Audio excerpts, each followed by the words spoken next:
बिहार विधानसभा चुनाव का प्रचार थम चुका है, लेकिन नेताओं के बयानों की गूंज अब भी थमने का नाम नहीं ले रही है।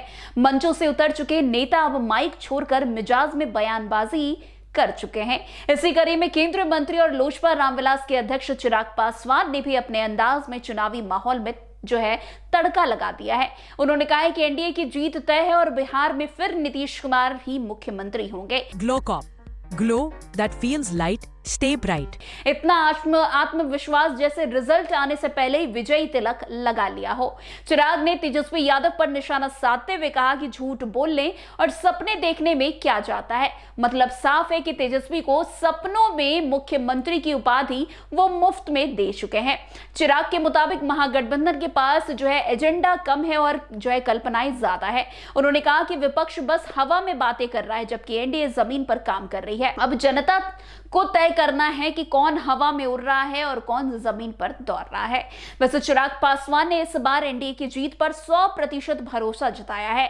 इतना भरोसा शायद किसी बोर्ड एग्जाम के टॉपर को भी अपने रिजल्ट में नहीं हुआ होगा जितना एनडीए को खुद पर है। उन्होंने कहा कि इस बार 2010 का रिकॉर्ड भी टूटेगा। मतलब सिर्फ जीत नहीं, ऐतिहासिक जीत, वो भी ऐसी कि इतिहास खुद तारीफ में झुक जाए। उन्होंने कहा कि प्रधानमंत्री नरेंद्र मोदी के लगातार बिहार आने से जनता का भरोसा और मजबूत हुआ है। नीतीश कुमार के विकास कार्यों की उन्होंने जमकर तारीफ की। डबल इंजन सरकार का असर हर जगह दिख रहा है। हालांकि विपक्ष ये भी कह रहा है कि इंजन जरा पुराना हो चुका है और पटरियां बार बार हिलती जा रही है, लेकिन चिराग का कहना है कि इंजन पूरी रफ्तार में है और ड्राइवर यानी नीतीश कुमार अब भी फुल कंट्रोल में है। तेजस्वी यादव के दावे की कि महागठबंधन सरकार बना रही है, पर चिराग ने ऐसा तंज कसा कि राजनीतिक गलियारे में हलचल मच गई। उन्होंने कहा कि झूठ बोलने और सपने देखने में क्या जाता है। जवाब में शायद तेजस्वी यही कहे कि सपने देखने वाले ही दुनिया बदलते, लेकिन चिराग का मतलब कुछ और था। वो कहना चाह रहे थे कि सपने देखिए, लेकिन नींद खुलने पर हकीकत भी देख लीजिए। उन्होंने ये भी कहा कि महागठबंधन के पास कोई ठोस एजेंडा नहीं है, उनके पास बस वादे हैं, जबकि हमारे पास काम है। अब जनता सोच में है कि वादों की लंबी लिस्ट ज्यादा भारी है या काम की छोटी फाइलें। वैसे आपको बता दें, चिराग पासवान पहले चरण के मतदान के बाद ही 175 से ज्यादा सीटें जीतने का बड़ा दावा कर चुके हैं। उन्होंने कहा है कि पहले चरण में जिस तरह से एनडीए के पक्ष में वोटिंग हुई, इससे साफ है कि हम एक तरफा जीत की ओर बढ़ रहे हैं। राजनीति के जानकारों के मुताबिक ऐसा बयान जीत के प्रति आत्मविश्वास भी हो सकता है या फिर विपक्ष का मनोबल तोड़ने की रणनीति भी। चिराग ने आगे कहा कि मेरी कोई निजी महत्वाकांक्षा नहीं है, मैं उप मुख्यमंत्री नहीं बनना चाहता, मेरा लक्ष्य सिर्फ बिहार का विकास है।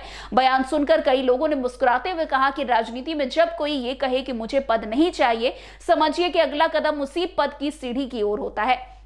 लेकिन चिराग के मुताबिक उनका मकसद सिर्फ बिहार को आगे ले जाना है, ना कि खुद आगे बढ़ना। अब जब प्रचार थम चुका है तो मैदान जनता के हाथ में है। चिराग, तेजस्वी, नीतीश सबने अपनी बात कह दी है। अब जनता तय करेगी कि कौन सच्चा है, कौन सपनों में है और कौन तंजों में जी रहा है।